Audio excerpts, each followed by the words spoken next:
BJP सरकार और उत्तर प्रदेश के चीफ मिनिस्टर योगी आदित्यनाथ को पहली मर्तबा बेबस देखा गया है, लाचार देखा गया है और अपोजिशन के सवालों का उनके पास कोई जवाब नहीं है।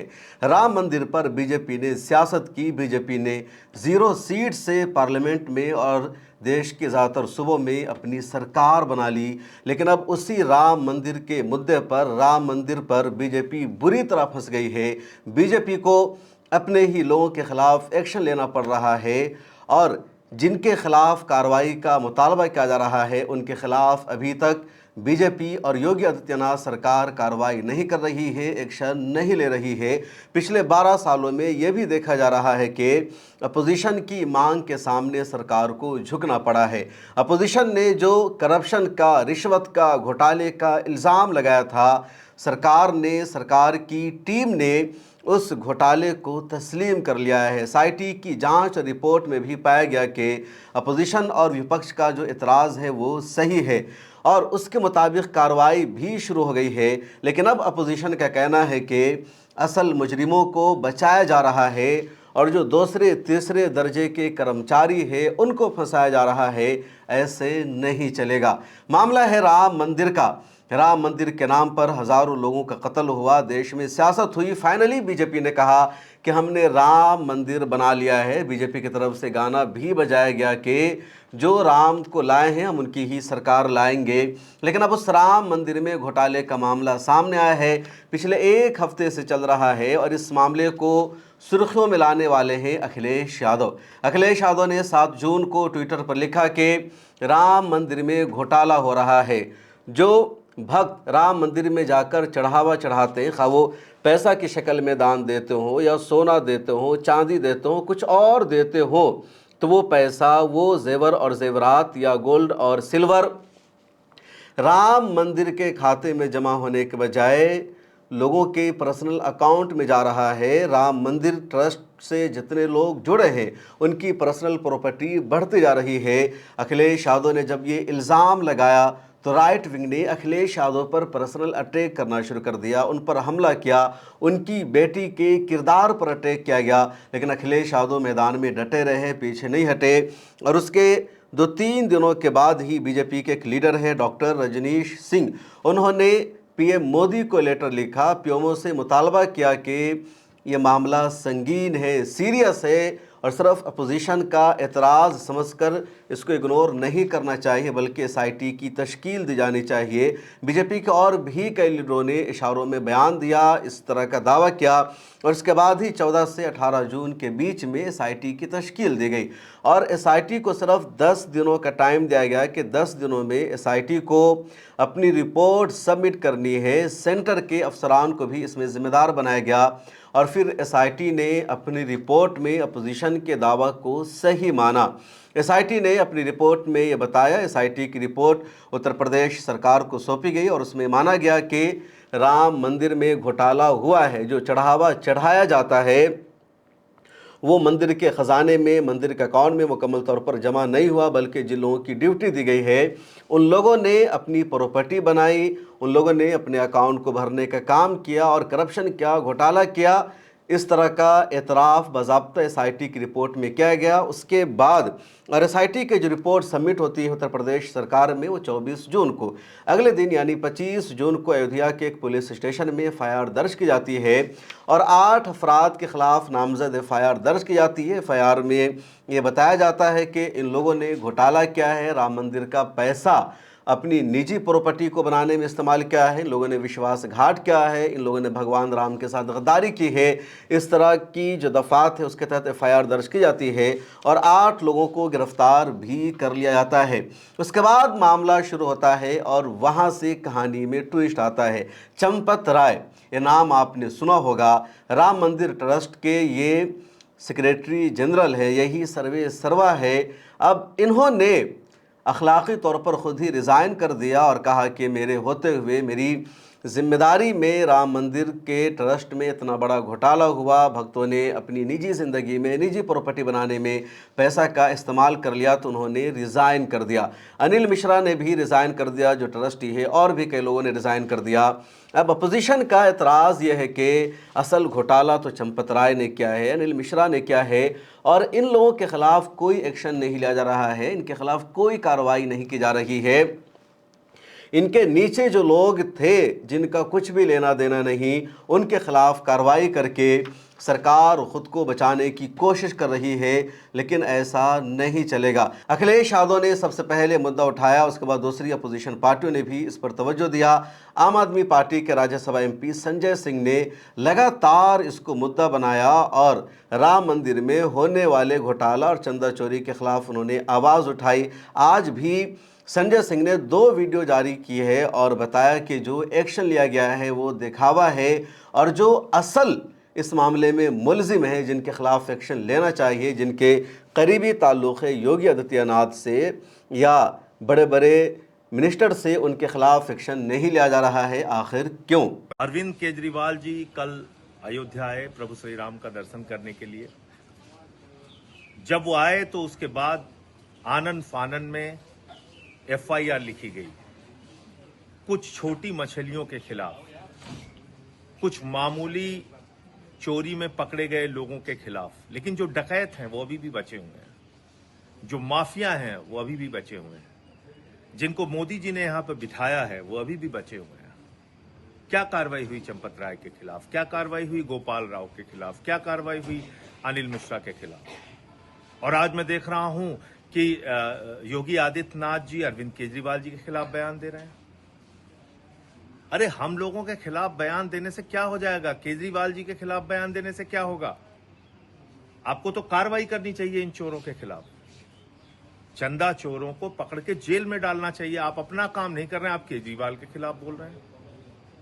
तो मुझे लगता है कि प्रभु श्री राम के मंदिर में जो लूट हुई है, जमीन खरीद के नाम पे दान पात्र की लूट हुई है, निर्माण कार्यों में लूट हुई है, इन सभी की गहनता से जांच करा के सारे बड़ी मछलियों को, सारे ये माफियाओं को, सारे ये मोदी के द्वारा बैठाए गए लोगों को जेल में डालना पड़ेगा, इनको जेल भेजना पड़ेगा, और तभी इस पूरे प्रकरण का खुलासा हो पाएगा और सच्चाई पूरी तरह से सामने आ पाएगी। आपने सुना संजय सिंह को। कांग्रेस के सीनियर लीडर हैं राजीव शुक्ला, उन्होंने भी प्रेस कॉन्फ्रेंस किया और उन्होंने भी यही कहा कि बीजेपी ने नारा दिया था कि जो राम को लाए हैं हम उनको ही लाएंगे, लेकिन राम मंदिर में घोटाला कैसे हो गया, करप्शन कैसे हो गया, और जिन लोगों ने घोटाला किया है उनके खिलाफ एक्शन और कार्रवाई क्यों नहीं। पिछले चुनाव में नारा था कि जो राम को लाए हैं उन्हें आप सत्ता में लाइए।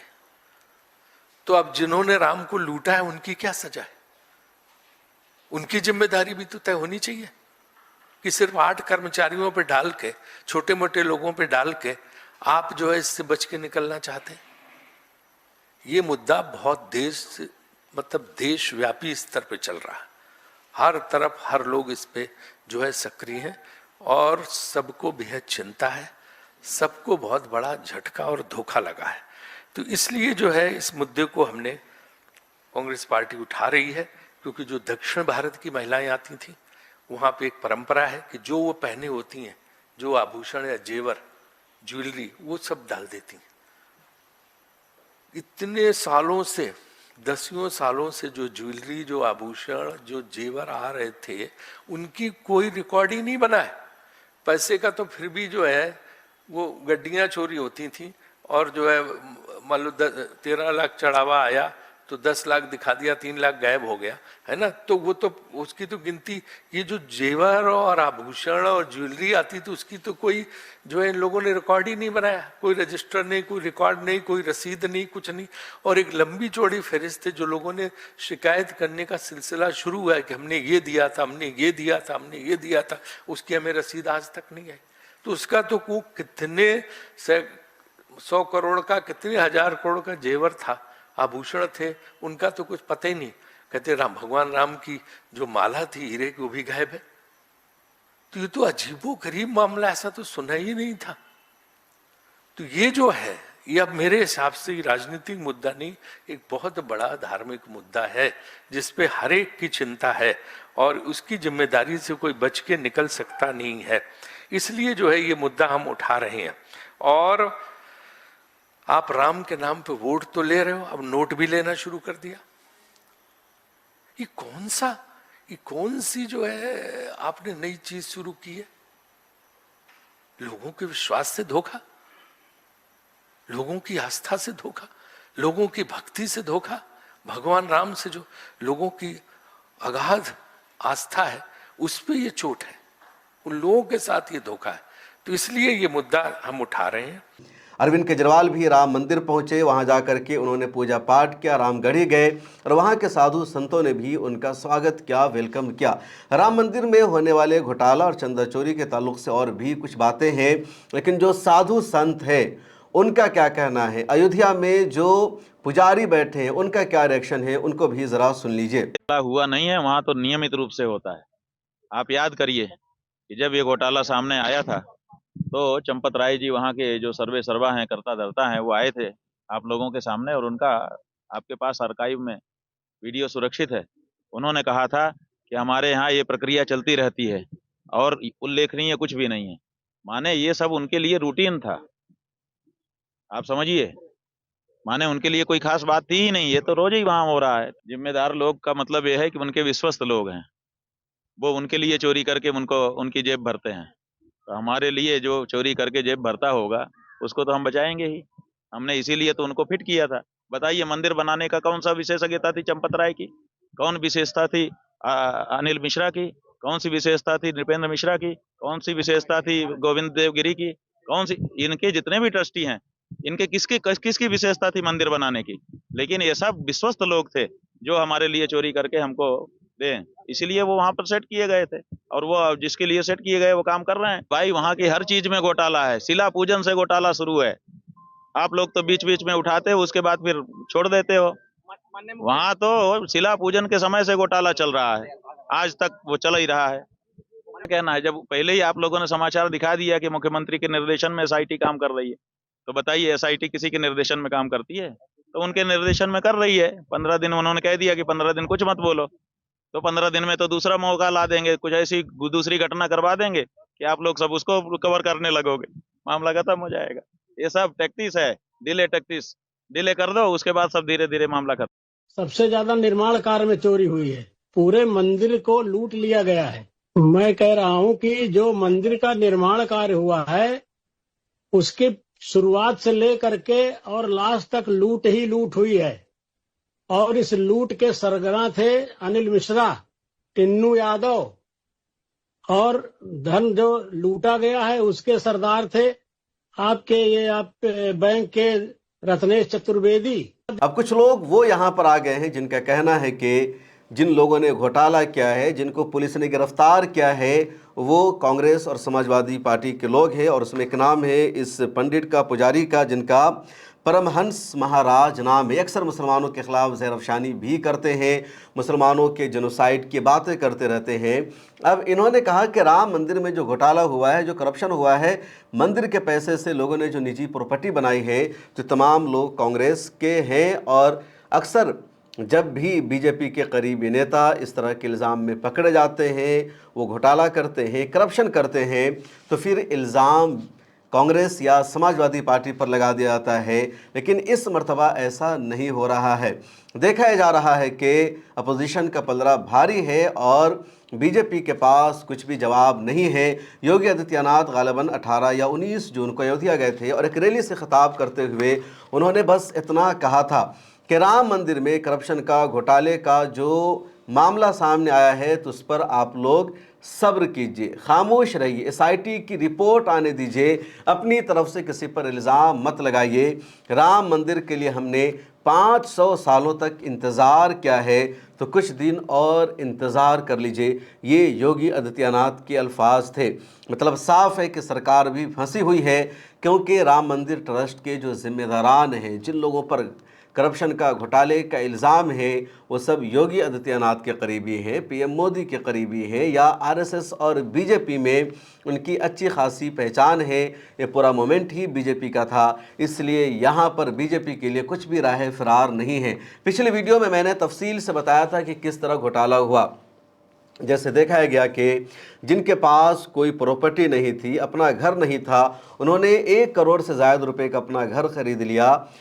जिनकी जिम्मेदारी थी पैसा गिनने की या चंदा को संभालने की या पैसा को बैंक तक पहुंचाने की, उनमें से किसी के पास करोड़ों की प्रॉपर्टी हो गई। अयोध्या में, दूसरे शहरों में किसी के पास लग्जरी गाड़ी है, किसी के पास लग्जरी अपार्टमेंट है। तो अचानक उन सब की ज़िंदगी में तब्दीली आ गई और उसके बाद ही समाजवादी पार्टी ने इस मुद्दे को उठाया और अब बीजेपी इसको काउंटर करने में नाकाम हो चुकी है और इसीलिए अब एक नया शोशा छोड़ दिया गया है। पिछले वीडियो में जिसका मैंने तस्करा किया कि पासपोर्ट वैलिड डॉक्यूमेंट नहीं है सिटीजनशिप को प्रूफ करने के लिए, नागरिकता को साबित करने के लिए, बल्कि वो एक ट्रैवल डॉक्यूमेंट है। एक नया मुद्दा छेड़ दिया गया ताकि राम मंदिर में जो चंदा चोरी हुआ है, जो करप्शन हुआ है, उस पर लोग आवाज़ ना उठा सके और इस तरह का दावा दूसरे लोग कर रहे हैं। एक और बहुत बड़े लीडर है उत्तर प्रदेश के, जिनका नाम है स्वामी प्रसाद मौर्य। आप इनको जानते हैं, ये डिप्टी चीफ मिनिस्टर भी रह चुके हैं बीजेपी सरकार में। इन्होंने एक और बयान दिया है और इनका जो बयान है वो सिर्फ मैं कोट कर रहा हूँ। इनका कहना है, राम मंदिर से करोड़ों रुपए लूट लिए गए लेकिन राम उन लुटेरों को सज़ा नहीं दे सके, तो आपका क्या भला करेंगे? अगर वो अपने मंदिर की हिफाजत नहीं कर सकते तो आवाम की हिफाजत कैसे करेंगे? ये बयान दिया है स्वामी प्रसाद मौर्य ने। कैबिनेट मिनिस्टर रह चुके हैं, डिप्टी चीफ मिनिस्टर रह चुके हैं और भी कई लोगों ने इसी तरह का बयान दिया। हालांकि मैं इस तरह के बयान की न तो तायद करता हूं न हिमायत करता हूं, लेकिन ये सवाल अब बढ़ता जा रहा है कि राम मंदिर में इतना बड़ा घपला और करप्शन कैसे हो गया और बीजेपी के पास कोई जवाब नहीं है। सुप्रिया श्रीनेट ने भी एक वीडियो जारी करके कार्रवाई के खिलाफ एसआईटी की रिपोर्ट पर सवाल उठाया है कि एसआईटी की रिपोर्ट ने सच्चाई को तो तस्लीम कर लिया है, लेकिन जो असल मुजरिम है उनको बचाने की कोशिश की गई है। एसआईटी की रिपोर्ट के मुताबिक जिनके खिलाफ एक्शन होना चाहिए था उनके खिलाफ एक्शन नहीं लिया जा रहा है। आखिर क्यों? प्रभु राम के मंदिर में करोड़ों का घोटाला हुआ, चंदा चोरी हुई और अब श्री राम जन्मभूमि क्षेत्र ट्रस्ट के जो सर्वे सर्वा हैं, उसके जो सदस्य हैं चंपत राय जी, उन्होंने इस्तीफा दिया है। मतलब वो झोला उठाकर निकल लिए हैं। लेकिन इस्तीफा देने से बात नहीं बनेगी, ये महापाप हुआ है और उनके खिलाफ भी सख्त से सख्त कार्रवाई होनी चाहिए, उनको कड़ी सजा मिलनी चाहिए।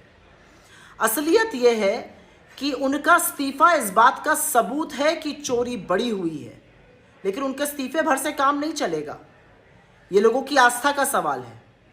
पहले दिन से चंपत राय और चोरों के गिरोह को बचाने की कोशिश हो रही है और सारी कवायद उसी की है। एसआईटी ने भी लीपापोती करी, प्यादों को पकड़ा और बड़े लोगों को छूट दे दी, वक्त दे दिया वो माल ठिकाने लगा दे। बहुत सारे लोगों का तो ये कहना है कि उन्होंने चंपत राय को चांदी और सोने की चीजें भी दी थी जिसकी रसीद आज तक नहीं मिल पाई। तो आप सोच सकते हैं कि चोरी का लेवल क्या है। करोड़ों हिंदुओं की आस्था का, उनके चढ़ावे का, उनके चंदे का असम्मान और उस पर डाका पड़ा है और ये महापाप है। और इस महापाप की सजा इस्तीफा नहीं होता, सख्त कार्रवाई होती है। सबके खिलाफ एफआईआर होनी चाहिए, मुकदमे चलने चाहिए। और अब शायद वक्त आ गया है कि ये जो ट्रस्ट है इसको भंग करके नए लोगों को इसमें डालना चाहिए। और मैं एक बात और कहना चाहती हूँ, नरेंद्र मोदी जी शिलान्यास करेंगे, भूमि पूजन राम मंदिर का कौन करेगा? नरेंद्र मोदी। उद्घाटन कौन करेगा? नरेंद्र मोदी। प्राण प्रतिष्ठा कौन करेगा? नरेंद्र मोदी। ध्वजारोहण कौन करेगा? नरेंद्र मोदी। हर चीज का श्रेय नरेंद्र मोदी लेंगे। लेकिन जब चंदा चोरी होगा तो मोदी जी चुप कैसे रहेंगे?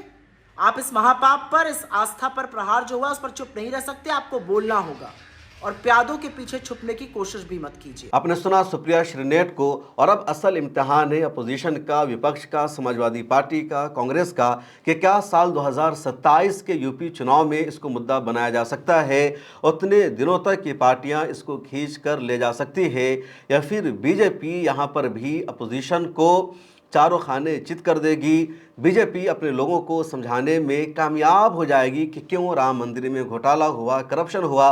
गोदी मीडिया ऐसे भी इसके फ़ायदे बताने में लगा हुआ है।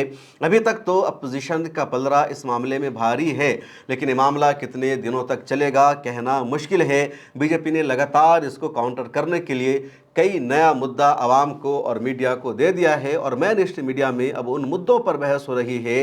राम मंदिर में हुए घोटाला, SIT की रिपोर्ट और दूसरी चीज़ों को इग्नोर किया जा रहा है। मुझे दीजिए इजाज़त, फिर मुलाकात होगी। आप अपना ख्याल रखिए। अगर आप चाहते हैं कि मीडिया के मैदान में हमारी कोई आवाज़ बने, मिल्लत टाइम्स मजबूत हो और इसी तरह आज़ादी के साथ ये इदारा काम करता रहे, तो आपको इसकी मंथली मेंबरशिप और सब्सक्रिप्शन लेनी होगी। ज़्यादा नहीं, महीने में 99 या 299 की भी आप मेंबरशिप लेंगे, ये इदारा मजबूत बनेगा। आपकी आवाज़ को इसी तरह मिल्लत टाइम्स उठाता रहेगा। यहाँ एक QR कोड आपको दिख रहा है, इसको आप स्कैन कर सकते हैं या डिस्क्रिप्शन में हमारी वेबसाइट का लिंक मौजूद है, उस पर क्लिक कीजिए। इस तरह का पेज खुलेगा आपके मोबाइल पर, जहां पहले अपना नाम लिखना है, जिस तरह कॉलम बना हुआ है फर्स्ट नेम एंड लास्ट नाम का। उसके बाद फ़ोन नंबर आपको लिखना है, उसके नीचे ईमेल ID आपको अपनी डालनी है, उसके नीचे आई डिक्लेयर लिखा हुआ है जहां आपको टिक कर देना है। नीचे आ जाएंगे, पे नाउ का बटन मौजूद है, जैसे ही आप क्लिक करेंगे UPI एप्लीकेशन खुल जाएगा, खा गूगल पे हो, फ़ोन पे हो, पेटीएम हो या कुछ और हो, और वहां से आगे जो पेमेंट का प्रोसेस है उसको कंप्लीट करना है। इस तरह आप मिल्लत टाइम्स के मेंबर और सब्सक्राइबर बन जाएंगे।